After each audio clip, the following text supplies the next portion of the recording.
adalah manajemen risiko untuk PT Garuda Indonesia. Oke, kita akan mulai ya. Bab 5 tentang prinsip pengukuran risiko. Nah, prinsip-prinsip pengukuran risiko pembahasan hari ini kita akan masuk ke 3 bahasan. Yang pertama kita akan cerita tentang dimensi kegawatan, yang kedua adalah dimensi frekuensi, dan yang ketiga adalah tentang probabilitas. Jadi kalau kita mau mengukur resiko sebuah peril seperti itu ya, sebuah kejadian yang menimbulkan kerugian, itu kita mengukurnya berdasarkan 2 dimensi, yaitu yang namanya dimensi kegawatan atau dimensi frekuensi. Jadi bukan atau, ada 2 ukurannya, yaitu kita lihat seberapa gawat dan seberapa sering resiko itu terjadi. Oke, kita mulai aja. Dari yang pertama, kegawatan. Kegawatan itu menunjukkan apa sih? Tingkat keparahan, Bu. Menunjukkan tingkat keparahan. Di sini bahasa Inggrisnya namanya severity. Jadi seberapa parah sih resiko tersebut? Kalau kita cerita parah atau tidak parah, biasanya kaitannya adalah dengan kerugian yang ditimbulkan, ya kan? Kerugian yang ditimbulkan. Nah, kerugian ini biasanya kita ukurnya dengan apa? Secara apa? Kalau Anda mengukur kerugian, biasanya secara apa Anda mengukurnya? Secara materi. Secara Finansial. materi. Benar, secara material. Jadi kita akan melihat keparahan ya, keparahan suatu kerugian ya, dilihat ditinjau dari berapa besarnya kerugiannya secara material dan bagaimana dampaknya kerugian tersebut terhadap kondisi finansial perusahaan. Tentu kita ingin apabila suatu resiko itu bisa dihandle oleh keadaan keuangan perusahaan dan tidak mengganggu keuangan perusahaan. Nah, kalau sudah mengganggu keuangan perusahaan, artinya itu berbahaya sekali gitu ya. Resiko tersebut adalah dampak resiko yang sangat berbahaya. Nah, di sini yang pertama yang harus kita lihat ketika kita mengukur resiko, kita harus mengukur kegawatannya. Berapa parah sih? Berapa banyak kerugiannya? Berapa rupiah nanti kerugiannya gitu ya, secara material berapa rupiah kerugiannya, dan kira-kira gimana ini hubungannya dengan kondisi finansial perusahaan. Perusahaan akan rugi nggak kalau ada resiko ini gitu ya. Itu yang pertama yang kita sebut dengan kegawatan. Yang kedua yang kita ukur adalah frekuensinya ya, frekuensinya. Apa itu frekuensi? Apa itu frekuensi? Frekuensi radio. Tingkat keseringan. Oke, bukan frekuensi radio ya. Di sini frekuensi itu lebih menunjukkan berapa kali, seberapa sering sebuah kerugian itu terjadi, gitu ya. Sebuah kerugian itu terjadinya berapa sering dalam satu periode. Misalnya, kita mengukur dalam 10 tahun terakhir, gitu ya, ada resiko electricity shortcut atau yang kita sebut dengan arus pendek gitu ya. Nah, dalam sebuah pabrik arus pendek, resiko kebakaran karena arus pendek dalam 10 tahun terakhir misalnya berapa kali gitu. Nah, semakin sering resiko itu terjadi, tentu resiko tersebut akan semakin memberatkan bagi perusahaan. Oke, sampai sini teman-teman ada yang mau ditanyakan? Ada yang belum jelas? Oke, jadi kalau Anda mau mengukur resiko, ini resikonya susah nggak? Itu lihatnya dari 2 dimensi, yaitu kegawatan dan frekuensinya, gitu ya. Itu yang harus Anda lihat dalam mengukur resiko.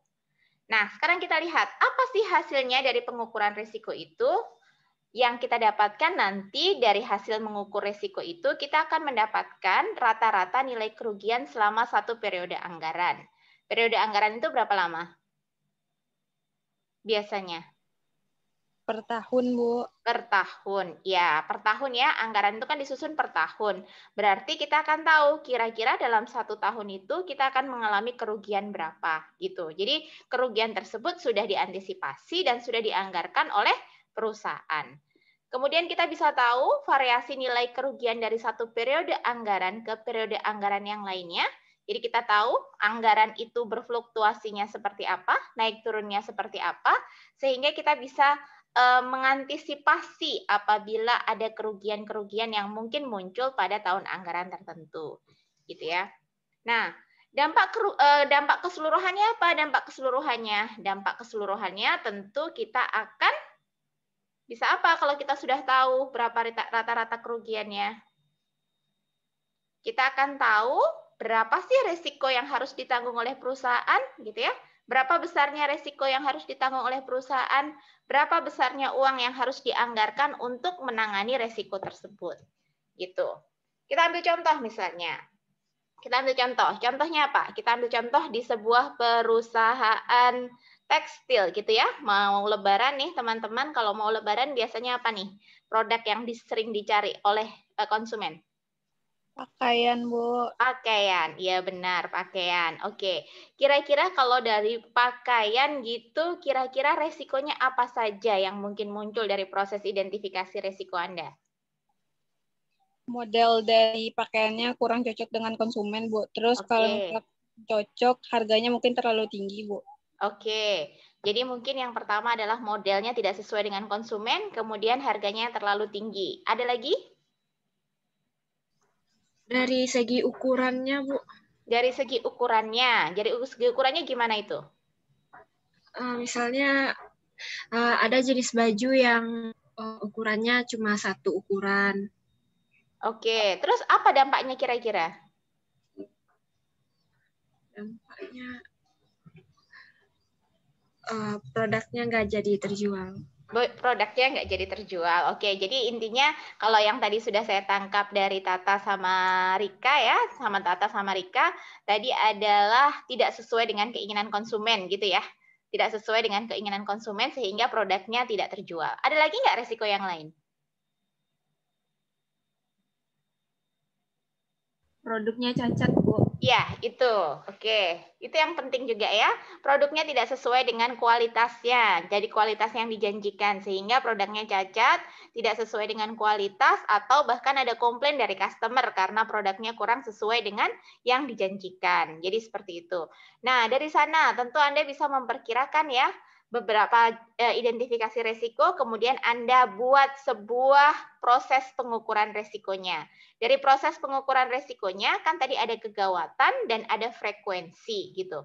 Anda identifikasi bagaimana kegawatannya, mana yang lebih gawat. Tidak diterima konsumen, barangnya tidak laku, barangnya cacat, sehingga tidak bisa dijual, sehingga menjadi barang yang tidak menjadi sampah gitu ya. Kemudian atau mana lagi resiko-resiko yang lain yang mungkin muncul. Nah, dari situ manajer akan memperkirakan bagaimana frekuensi terjadinya risiko tersebut dan bagaimana kira-kira kegawatannya. Kegawatan ini tadi ukurannya adalah keuangan. Nah, setelah manajer melakukan analisa itu, dia sudah mempunyai informasi kira-kira berapa kira-kira kerugian saya. Kalau misalnya dia memperkirakan produk cacat kira-kira 5% dari seluruh total produksi gitu ya. Berarti dari 1000 produksi, mungkin 5% dari 1000 produksi itu berapa? Kalau 10%-nya 100, berarti 5%-nya adalah 50 baju itu cacat. Misalnya seperti itu. Dia sudah bisa memperkirakan 50 baju ini cacat dan tidak bisa terjual, atau kadang-kadang dia cacat tapi dia masih minor, kalau istilahnya kan gitu. Ya kan? Minor gitu kondisinya, kemudian dijual dengan harga yang lebih rendah gitu. Nah, di situ ya produk-produk tersebut dijual dengan harga lebih rendah. Tentu dia bisa memperkirakan kira-kira pendapatan saya berapa kalau produk cacatnya 5%. Kalau produk cacatnya saya 2% berapa? Kalau produk cacatnya adalah 10%, kira-kira berapa? Nah, dari situ dia sudah bisa memperkirakan, mengestimasikan kerugian yang dia harus tanggung selama satu periode anggaran. Kayak gitu kira-kira contohnya. Oke, bisa teman-teman pahami? Itu ya, dimensinya adalah kegawatan dan frekuensi. Kita masuk pada pengukuran kegawatan. Bagaimana sih kegawatan diukur? Nah, ini sudah ada di ini juga, sudah ada di handout juga ya. Kegawatan bisa diukur dari 4 jenis ukuran di sini. Yang pertama yang disebut dengan normal loss expectancy. Normal loss expectancy itu apa? Ini kerugian yang biasa aja kok, normal-normal saja. Kerugian ini sudah diantisipasi oleh perusahaan dan bisa ditanggung oleh perusahaan maupun asuransi. Misalnya kayak tadi, contoh baju yang rusak adalah 5%. Nah, perusahaan udah bisa nanggung bahwa aku harus menyediakan dana 5% dari total produksi untuk mengatasi resiko baju rusak, gitu ya. Oke, kemudian yang pertama ya, normal loss expectancy. Jadi sesuai dengan ekspektasinya dia. Ekspektasinya dia adalah 5%. Jadi dia kalau sampai 5% rusaknya masih aman, ya. Jadi kalau di atas 5% itu udah nggak aman, udah nggak normal lagi. Kalau di bawah 5% itu bagus. Kalau 5% itu masih aman. Itu yang pertama. Yang disebut dengan normal loss expectancy. Jadi kerugiannya ini wajar dan bisa ditanggung oleh perusahaan maupun oleh asuransi. Kemudian yang kedua adalah yang disebut dengan probable maximum loss. Probable maximum loss ini mungkin di handout ada sedikit ketidakjelasan dalam pengertian ya. Jadi bisa teman-teman perbaiki di handout-nya. Di situ dijelaskan bahwa yaitu kerugian yang terjadi apabila satu dari alat pengaman peril tidak berfungsi. Di sana tidak disebutkan satu dari alat pengaman peril ya. Jadi Anda tambahkan kata-kata satu dari alat pengaman peril tidak berfungsi. Ini contohnya nanti saya kasih contoh. Jadi untuk mengatasi resiko biasanya ada alat pengaman yang kita sebut dengan safety. Apabila salah satu alat pengaman itu tidak berfungsi, maka resikonya mungkin terjadi. Ini yang kita sebut dengan probable maximum loss, gitu ya. Oke, bedanya apa dengan maximum foreseeable loss? Nah, bedanya kalau dengan apa ini maximum foreseeable loss ini kalau maksimum foreseeable loss ini kerugiannya itu secara keseluruhan karena sistem proteksinya ini nggak berfungsi semuanya. Tadi misalnya ada beberapa sistem proteksi ya, sistem proteksi untuk probable maximum loss hanya satu yang tidak berfungsi. Tapi kalau untuk maksimum foreseeable loss itu yang tidak berfungsi itu semuanya. Sehingga kerugiannya bisa lebih banyak gitu. Itu yang foreseeable maximum loss. Jadi ini tolong diperbaiki yang pengertian yang ketiga. Yang keempat adalah yang disebut dengan maximum possible loss. Jadi kerugiannya ini nggak bisa diamankan lagi kalau yang keempat ini, baik secara individu maupun oleh perusahaan asuransi. Jadi kalau yang keempat ini, kalau memang kerugiannya paling besar yang namanya maximum possible loss, berarti mau tidak mau perusahaan harus menghindarinya. Jangan pernah masuk ke bisnis itu, karena resikonya nggak mungkin bisa ditanggung baik oleh perusahaan maupun oleh asuransi. Gitu. Ada pertanyaan? Ada yang belum jelas? Oke, kita kasih contoh, biar nanti teman-teman bisa mikirkan. Silakan dipikirkan ini. Coba, ini ada contoh kasus kebakaran. Saya akan menganalisa sebuah proses kebakaran di sebuah gedung, gitu ya. Untuk menilai kegawatannya, tentu kita akan melihat beberapa faktor tersebut. Faktor yang pertama terkait dengan bangunan, yaitu bagaimana konstruksi bangunannya, berapa jumlah lantainya, bagaimana jarak bangunannya, dan apakah dia menggunakan material yang mudah terbakar. Itu yang pertama. Ya, jadi Anda bisa lihat di sini.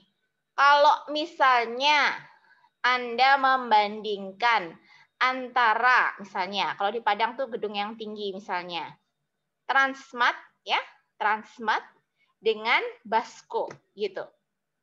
Anda bisa lihat mana yang kira-kira kegawatannya akan lebih tinggi kalau terjadi kebakaran. Transmart, Bu. Kenapa, Rika? Rika ya tadi ya? Iya, Bu. Karena menurut Rika kalau di sekitar Transmart kan masih banyak pemukiman warga, Bu. Terus juga ada kantor-kantor, Bu, di sampingnya. Sedangkan kalau misalkan Basco masih lumayan jauh jaraknya antar bangunan, Bu. Oke, jadi Anda bisa lihat di sini. Dari jarak antar bangunan ya, Rika ya. Dari jarak antar bangunan, kalau kita lihat Transmart, itu di sekitarnya banyak sekali kantor-kantor dan juga pemukiman penduduk. Kalau Basco, di sekitarnya mungkin lebih sedikit kantor dan pemukiman penduduk. Kemudian kalau kita lihat alat proteksi, di situ dibilang sistem fire detector, sistem sprinkle, dan sumber pasokan air. Kalau dari ayat proteksi, kira-kira mana yang lebih beresiko? Mana yang akan lebih gawat? Transmat atau Basko? Kalau untuk Transmart, Bu. Transmat, siapa tadi? Silahkan, yang cowok tadi, saya mau dengar suaranya. Transmart, Bu. Oke, ganda. Kenapa ganda Transmat, ganda? Kalau Basko ini dia dekat sungai, Bu. Mudah memadamkan, Bu. Oke, karena dia dekat dengan sumber pasokan air. Benar sekali ya. Dia dekat dengan sumber pasokan air. Anda kebayang kalau kebakaran besar di Transmart, berarti Anda harus cari air dari berbagai macam tangki, banyak gitu. Mungkin pemadam kebakaran yang datang akan banyak. Tapi kalau di Basko, mungkin yang datang 2, dia langsung tarik air dari sungai, dia bisa memadamkan api. Gitu ya? Iya, Bu. Semakin jauh, semakin parah tingkat kerusakannya, Bu. Ya, benar sekali. Jadi semakin jauh dari sumber pasokan air, semakin Anda memerlukan banyak mobil pemadam kebakaran. Sedangkan mobil pemadam kebakaran ini kan kalau banyak aja macet ya, susah ya pasti ya akan mencapai lokasinya. Nah, disitulah akan terjadi kegawatan yang lebih parah. Tapi kalau Basko, sekali dia akan ada api, 2 mobil pemadam kebakaran langsung tarik air dari sungai, dia bisa memadamkan dengan lebih baik gitu, seperti itu. Ya. Itu contohnya. Oke, kalau dari faktor eksternal.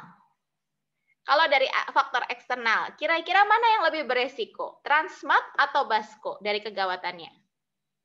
Apa itu faktor eksternal? Perkiraan dan waktu penanganan dari pemadam kebakaran, baik milik pribadi atau milik pemerintah. Kantor pemadam kebakaran ada di mana? dekat GOR, Bu. Dekat GOR. Mana yang lebih dekat dari Transmat sama Basko? Transmart lebih dekat. Transmart lebih dekat. Tapi tentu kita juga harus mempertimbangkan di sana. Meskipun waktunya lebih dekat ya, perkiraan waktunya nyampe lebih dekat, tapi mungkin karena alat proteksinya kurang lengkap tadi ya, sumber airnya nggak ada, maka beresiko mungkin Transmart lebih besar dibandingkan Basko. Dari sanalah seorang pihak asuransi bisa mengevaluasi bagaimana kira-kira resiko dari suatu bangunan dilihat dari tingkat kegawatannya. Oke, bisa dipahami teman-teman? Ada pertanyaan? Nah, ini tadi yang berkaitan dengan definisi yang ini, definisi yang sebelumnya ini. Kalau Anda lihat probable maximum loss ini apabila satu dari alat pengamannya itu yang rusak. Alat pengaman itu kan macam-macam ya.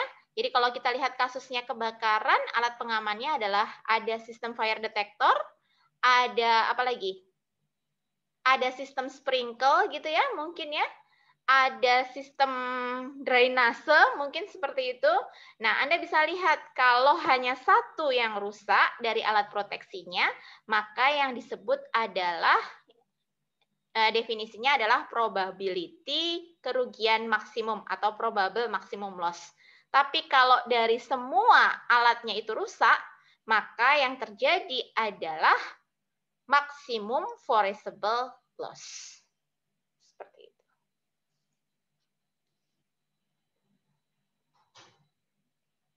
Oke, sampai sini ada pertanyaan? Ada yang belum jelas? Nah, ini nggak ada contoh kasusnya di dalam handout ya, jadi silahkan teman-teman tambahkan di dalam contoh kasus kebakaran ini untuk di handout-nya. Nah, setelah kita memahami tingkat kegawatannya, ukuran kedua tadi apa teman-teman untuk mengukur resiko? Frekuensi, Bu. Frekuensi. Nah, kita akan masuk ke dimensi frekuensi. Bagaimana dimensi frekuensi itu diukur? Itu adalah sebenarnya seberapa sering dia terjadi. Ada 4 ukuran. Yang pertama yang almost nil. Almost nil ini gimana kemungkinan terjadinya sangat kecil atau hampir tidak mungkin terjadi. Ya, probabilitasnya mendekati 0. Apa itu contohnya? Misalnya tsunami di Pulau Kalimantan gitu. Mungkin nggak? Mungkin sih, cuman mungkin hampir di tengah-tengah pulau gitu ya, di ibu kota yang baru tuh ya, ibu kota yang baru. Tsunami di ibu kota yang baru tuh hampir nggak mungkin terjadi. Itu almost nil kita bisa bilangnya gitu ya. Kemudian kerugian yang kemungkinan terjadinya adalah kecil, slight, yaitu kerugian yang tidak terjadi dalam waktu dekat dan di masa yang akan datang kemungkinannya pun kecil sekali. Jadi mungkin terjadi, Tapi jika terjadi pun nggak mungkin terjadi di dalam waktu dekat dan kemungkinannya sangat kecil. Itu yang namanya slide. Kemudian ada moderate. Moderate yaitu kerugian-kerugian yang mungkin bisa terjadi dalam waktu dekat di masa yang akan datang. Jadi ini mungkin terjadi dan masa yang akan datang dia akan pasti kemungkinannya akan besar terjadi. Itu moderate. Yang terakhir adalah yang definite. Definite itu terjadinya secara teratur, baik dalam waktu dekat maupun di masa mendatang, merupakan dan kerugiannya itu pasti akan terjadi. Itu yang definite. Oke, kita ambil contoh. Ada yang mau ngasih contoh nggak? Apa contohnya moderate kira-kira? Silahkan. Kerugiannya mungkin bisa terjadi di masa yang akan datang. Ada yang mau kasih contoh nggak? Yang moderate. Contohnya bisa berkaitan dengan resiko murni. Masih ingat resiko murni? Resiko yang disebabkan oleh alam.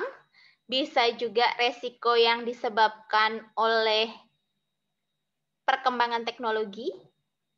Bisa juga resiko yang disebabkan oleh fundamental, faktor-faktor fundamental yang mengenai banyak pihak. Ya. Ini kita kembalikan ke bab 1. Silahkan coba kasih contoh. Kita ambil resiko alam dulu. Resiko alam. Misalnya. Ya, silahkan. Banjir, Bu. Oke. Tata, banjir. Ya, oke, banjir. Banjir di mana, Tata? Di belakang WNP di Jalan Gajah, Bu.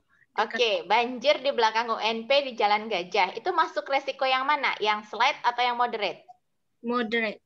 Moderate. Kalau musim hujan, Ya, bisa karena jadi mungkin yang terjadi datang. di masa yang akan datang. Dalam waktu dekat. Sekarang kan waktu musim hujan, ya kan? Jadi mungkin terjadi di masa yang akan datang. Itu banjir di Jalan Gajah. Oke, ada yang mau kasih contoh lagi yang berkaitan dengan perkembangan teknologi?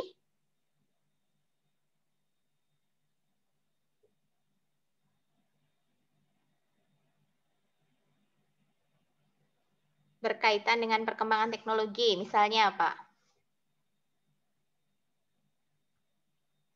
Kerugian-kerugian yang Perang mungkin nuklir. bisa terjadi dalam waktu dekat di masa yang akan datang. Waktu dekat loh ya, waktunya dekat di masa yang akan datang. Kira-kira ada nggak kerugiannya? Teknologi itu kan berubahnya sangat pesat ya teman-teman ya, sangat cepat sekali berubahnya. Jadi apa kira-kira teknologi yang paling cepat berubah kira-kira? Yang di masa yang akan datang kalau kita nggak mengadopsinya mungkin kita akan rugi.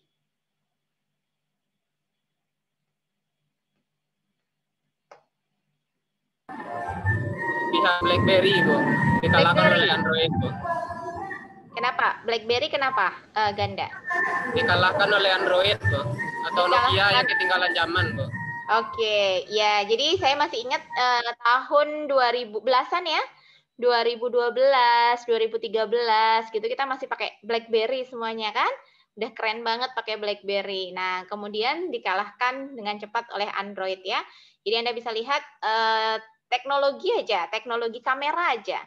Kalau dulu kamera itu kan kita kelihatan gosong-gosong kan, sekarang kamera semuanya nggak ada yang gosong, semuanya cantik-cantik semuanya, ya kan? Semuanya mulus, semuanya itu seperti itu. Jadi kalau kita nggak mengadopsi kamera tipe terbaru, maka kerugiannya adalah mungkin Anda kehilangan pasaran gitu ya, misalnya seperti itu. Itu contohnya. Jadi itu yang kita sebut dengan moderate. Jadi mungkin terjadi dalam waktu dekat di masa yang akan datang. Ya, jadi kerugiannya itu udah bisa kita prediksi. Kalau kita nggak adopsi dia, maka kita akan rugi di masa yang akan datang. Kalau yang definite, ada yang mau kasih contoh berkaitan dengan alam yang definite, yang berkaitan dengan resiko murni? Atau Banjir Jakarta, Bu. Banjir Jakarta, Bu. Banjir Jakarta. Biasanya terjadi secara teratur, baik dalam waktu dekat maupun di masa yang akan datang, jadi merupakan kerugian yang hampir pasti terjadi. Oke, mungkin nggak seluruh kota Jakarta kita bisa pastikan, yaitu pinggiran Kali Ciliwung gitu ya. Jadi itu, jadi yang banyak yang di Jakarta ada juga yang nggak terprediksi, yang tahun ini terjadi itu di Kemang juga. Nah, daerah-daerah tertentu tuh ada yang pasti terjadi, ada yang nggak selalu terjadi, ada yang pasti terjadi. Itu yang definite. Ada lagi yang mau kasih contoh?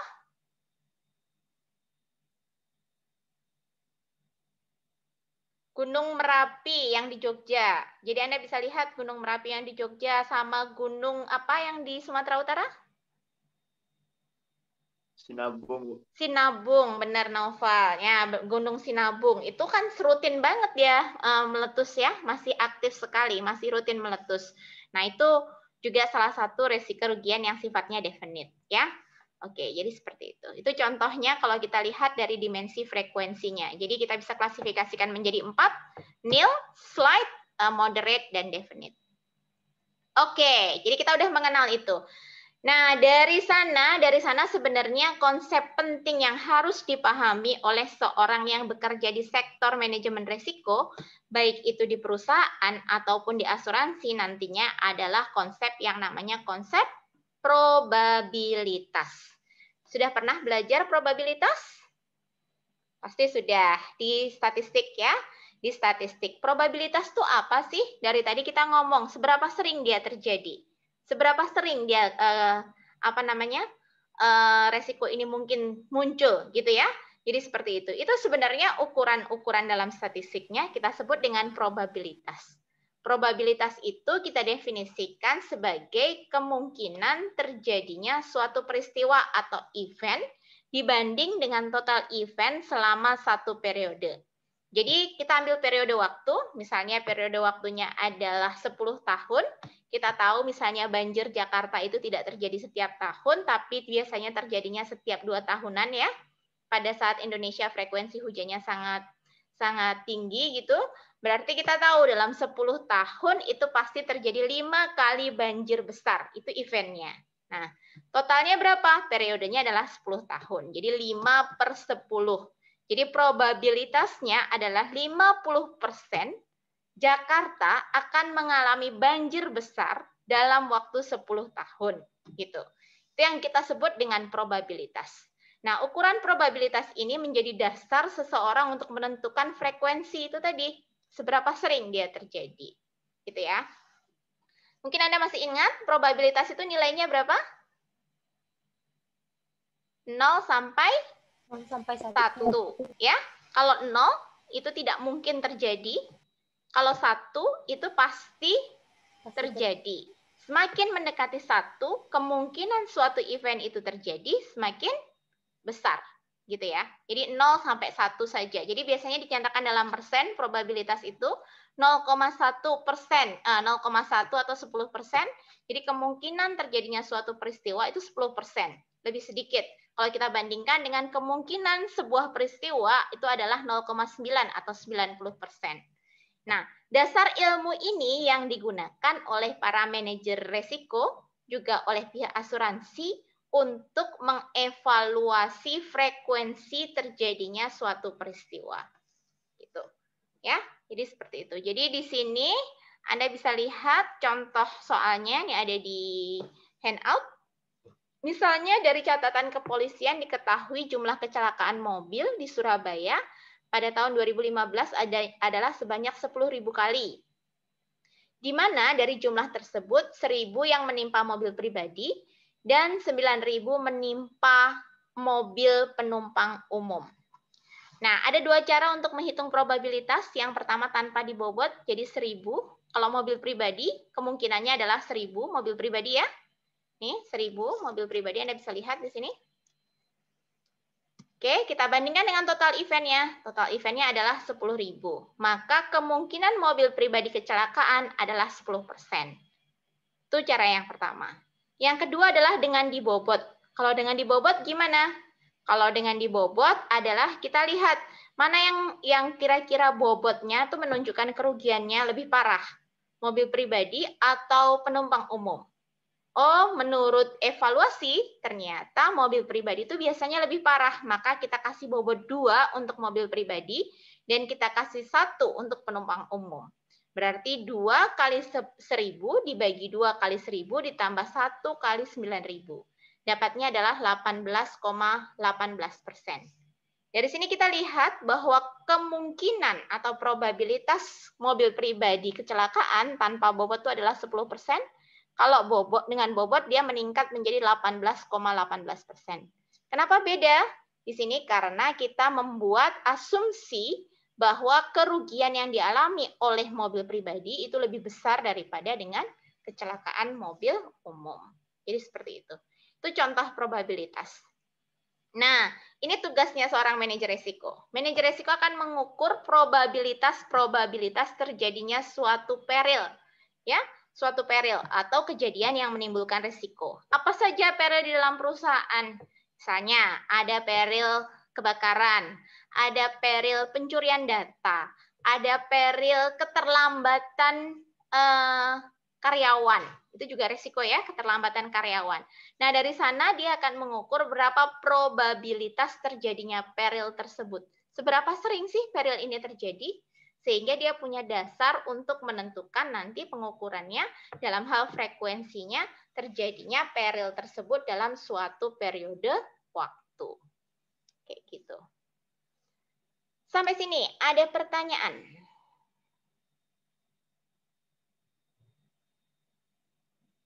Tidak ada pertanyaan. Nah, kalau tidak ada pertanyaan gimana bagusnya?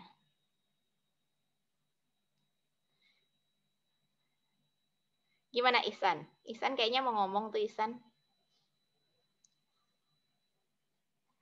Ganda jualan di mana Ganda? Di Suranti ya, Bu. Di mana itu? Painan, Bu. Oh, di Painan. Oke, keren banget ya. Sekarang ya kuliah bisa sambil berdagang. Zaman apa coba nih kan? Jadi luar biasa. Bu. Kenapa? Alhamdulillah, iya. Kan tetap bisa menimba ilmu sambil terus membantu orang tua atau usaha sendiri, Ganda? Kerja sambilan, Bu. Oh, kerja sambilan. Oke, keren banget kerja sambilan. Oke. Nanti insya Allah punya sendiri ya, Ganda ya. Jadi seperti itu. Oke, teman-teman, ada pertanyaan? Kalau nggak ada pertanyaan, kita masuk ke kasus ya. Nih, teman-teman silahkan dibaca dulu kasusnya. Habis ini saya akan matikan share screen-nya biar saya bisa lihat kalian semuanya. Silahkan dibaca dulu kasusnya. Udah pada baca ya kasusnya ya? Kita akan cerita tentang kasus Garuda Indonesia. Jadi pada tahun berapa ini? Lupa saya. 2000 berapa? Di kasus 15? 17. Tahun 2017, Garuda Indonesia mengalami sebuah gugatan dari konsumennya, namanya BRA. BRA itu singkatannya apa? Ada yang tahu nggak? B itu nggak tahu apa, RA itu Raden Ajeng ya.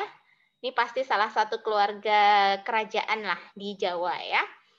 B itu nggak tahu apa. Pokoknya B Raden Ajeng Kosmariam Jatikusumo karena dia tersiram air panas ya sewaktu pramugari Garuda menyajikan makanan minuman di pesawat sehingga tubuhnya Ibu Kosmarian ini menjadi cacat secara tetap gitu. Ada yang sudah baca kasusnya? Raise your hand yang sudah baca kasusnya, siapa aja? Zafira? Siapa lagi? Oke, kasusnya ada di mana Zafira nemunya Zafira? Di e-learning, Bu. E-learning minggu keberapa Zafira? Minggu ke-6, Bu. Minggu ke-6. Ya, jadi nanti silahkan Anda baca yang belum baca kasusnya ya. E-learning minggu ke-6 ada saya ambil postingan dari sebuah surat kabar tentang kasus ini. Nah, karena si Ibu Kosmariam ini mengalami cacat, maka dia menuntut Garuda ya, sesuai dengan pasal ini ya, pasal 1 angka 14 Peraturan Menteri Perhubungan tahun sekian, dia menuntut ganti rugi material sebesar berapa ini? Berapa ini? 1.250.000.000 dan kerugian imaterial sebesar 10 miliar rupiah. Oke, pertanyaan saya, jelaskan bagaimana pengukuran risiko dari kasus di atas dilihat dari dimensi, frekuensi, dan kegawatan. Oke, saya tutup ya, biar saya bisa lihat Anda sekalian. Oke, Zafira, mungkin bisa diceritakan apa yang belum saya tulis di e-learning di ringkasan kasusnya supaya teman-teman bisa tahu kira-kira ringkasan kasusnya seperti apa, Zafira? Jadi menurut yang udah Vira baca, Bu, jadi ada penumpang Garuda nih, dia kena siram sama petugas pesawat tuh, terus dia menggugat gitu, terus pengacara kedua dari Garuda sama ibu tuh ngasih berbeda pendapat tentang kasus tuh. Yang dari ibu ini dia menyampaikan kalau misalnya pihak Garuda ini dia tidak tegas dalam melakukan tindakan penanganan.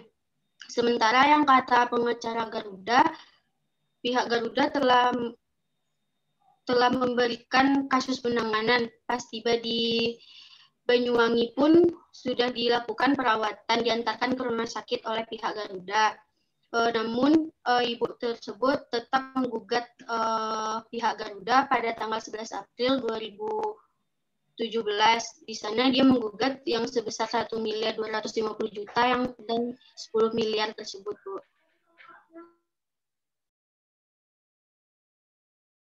Oke, kayak gitu ya, Zafira ya. Jadi kasusnya adalah dia terbang dari Jakarta ke Banyuwangi, ibu itu, kemudian pramugari menumpahkan air ya. Pramugari menumpahkan air. Menurut cerita di sana, ibu itu ngerasa selama dia setelah tumpah sampai Banyuwangi, itu dia dicuekin aja di pesawat. Gitu. Itu jadi penanganannya terlambat gitu. Akhirnya dia menyebabkan cacat tetap itu, sehingga mereka menuntut seperti itu. Nah, menurut teman-teman, kita belum masuk ke teori selanjutnya ya. Ini saya sajikan di minggu ke-6, tapi biar Anda paham tentang frekuensi dan kegawatan, kita coba analisa kasus tersebut. Oke, kalau kita lihat dari dimensi yang pertama, yaitu dimensi kegawatan. Menurut Anda, kita bisa kategorikan dia sebagai apa? Maximum forcible loss, Bu. Yang mana? Yang ketiga. Yang ketiga. Yang ketiga tadi namanya apa? Maximum forcible loss. Maximum forcible loss. Apa itu artinya?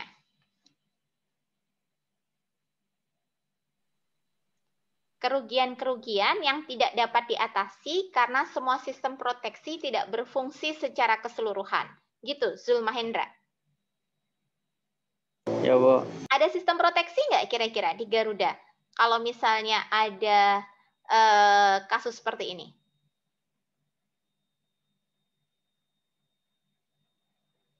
Ada P3K nggak sih di pesawat? Harusnya ada, Bu. Harusnya ada, Bu. Harusnya ada. Oke. Di pesawat itu kalau misalnya tiba-tiba Anda mengalami serangan jantung mendadak gitu ya, atau tiba-tiba kita mengalami sebuah hal-hal yang tidak diinginkan gitu.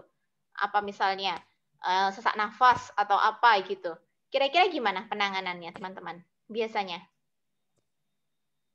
Kalau nonton di TV-TV, nonton di movie-movie gitu, di film-film.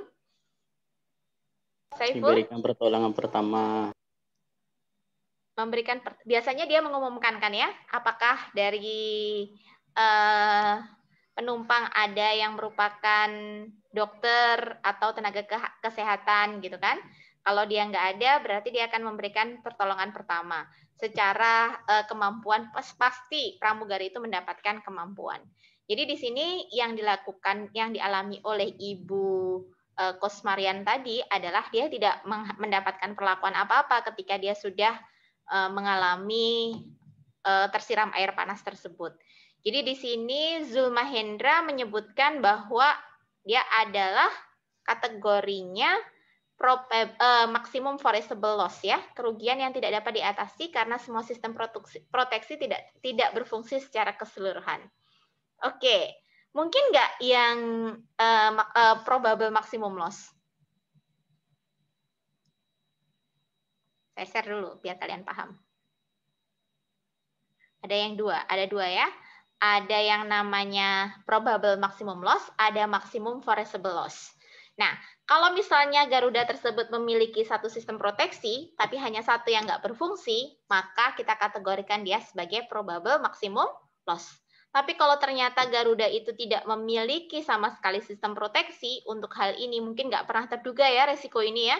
Resiko ketumpahan air kemudian menyebabkan cacat mungkin nggak pernah terduga sama Garuda sehingga dia belum memiliki sistem proteksi, maka kita bisa kategorikan dia sebagai maksimum foreseeable loss. Jadi ini tergantung nanti bagaimana investigasi dari Garuda ini untuk mengukur kegawatannya. Tapi kita bisa kategorikan dia kondisinya mungkin yang probable atau mungkin yang foreseeable. Kalau sama sekali nggak ada sistem proteksinya, berarti dia kategorinya adalah foreseeable. Itu pendapat saya. Oke, gimana teman-teman? Kira-kira ada yang punya pendapat yang lain? Nah, kita lihat dimensi yang kedua. Dimensi yang kedua apa tadi? Frekuensi, Bu. Frekuensi. Kalau menurut Anda frekuensinya gimana? Yang kategori yang mana kecelakaan ini? Kemungkinan terjadinya kecil kalau menurut Rika, Bu. Rika yang mana berarti Rika? Yang slide? Iya, Bu. Iya. Ada yang punya pendapat yang lain?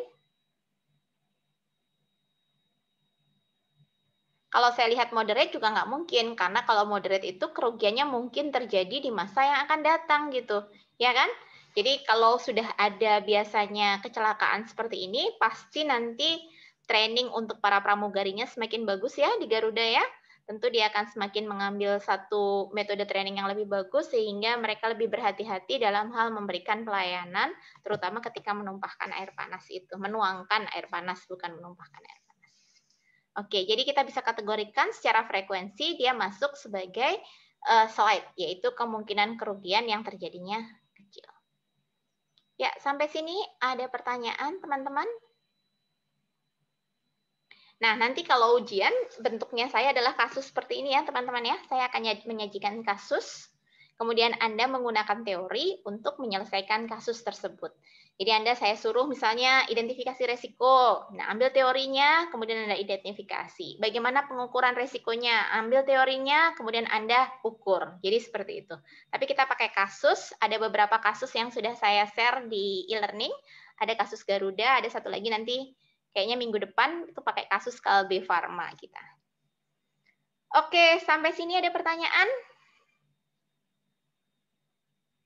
Tidak? Nah, kalau tidak ada pertanyaan, silahkan Anda kembali ke e-learning yang belum mengerjakan tugas. Tugas Anda adalah membuat mind map ya. Mind map itu apa? Udah tahu kan mind map? Jadi bagan-bagan gitu ya, ditulis bagan-bagan apa materi kita hari ini, yaitu tentang pengukuran risiko berdasarkan 3 hal, kegawatan, frekuensi, sama satu lagi probabilitas. Oke, terima kasih teman-teman ya. Insya Allah kita ketemu lagi minggu depan jika memungkinkan. Jika tidak, nanti saya akan share materi lagi untuk minggu depan. Ada pertanyaan terakhir? Tidak? Sudah semuanya? Oke, terima kasih untuk partisipasinya. Insya Allah sudah saya update semua tanggal-tanggal di e-learning sampai minggu ke-6. Jadi, Anda masih bisa mengumpulkan tugas untuk minggu yang ke-4 sampai besok ya. Sampai besok. Yang belum mengumpulkan, silahkan dikumpulkan. Oke, wabillahi taufiq wal hidayah. Assalamualaikum warahmatullahi wabarakatuh. Banyak maaf. Ya, ada